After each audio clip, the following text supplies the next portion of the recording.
এই দিদিভাই দেখুন কি বলছে।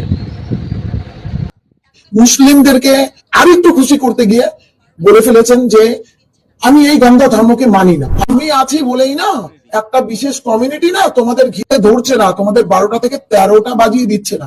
দুটো ঘটনা নিয়ে আমি এফআইআর করেছি। একটি ঘটনা 2025-এ রেড রোডে নামাজ মানে মুসলমান ধর্মাবলম্বীদের নামাজের অনুষ্ঠান চলছিল।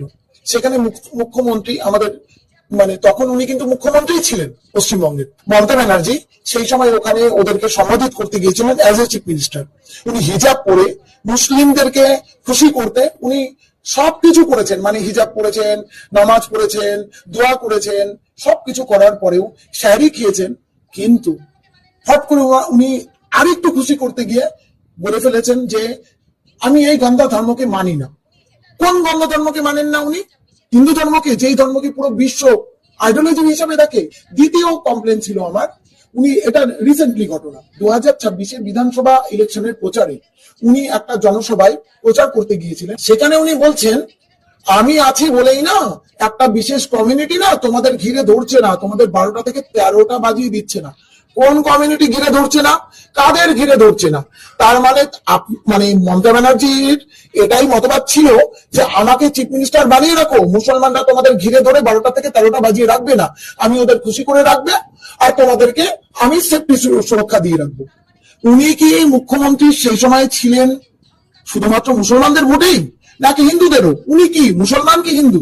তার মানে উনি কি ভোটের প্রচারে গিয়ে ভোট চাইতে গিয়েছে কি ধমকাতে চমকাতে গিয়েছেন?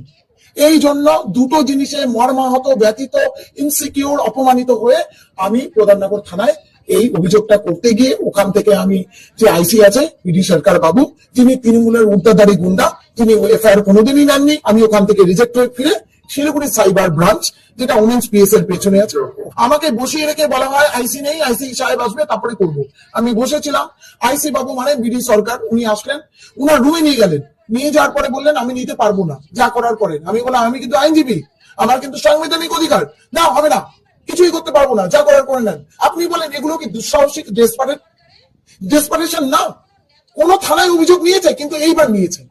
তার মানে কি এটা জনগণের সরকার। এই সরকারে আপনি যে কোনো ন্যায্য অধিকার পাবেন, আপনি এফআইআর করতে গেলে আপনার কথা করে আমাদের শেষ করে হিন্দু ধর্মকে শেষ করে দেবে। এবার একটা ভিডিওটা এদিকে মমতা ব্যানার্জি বলছে আমি থাকলে না থাকলে মানে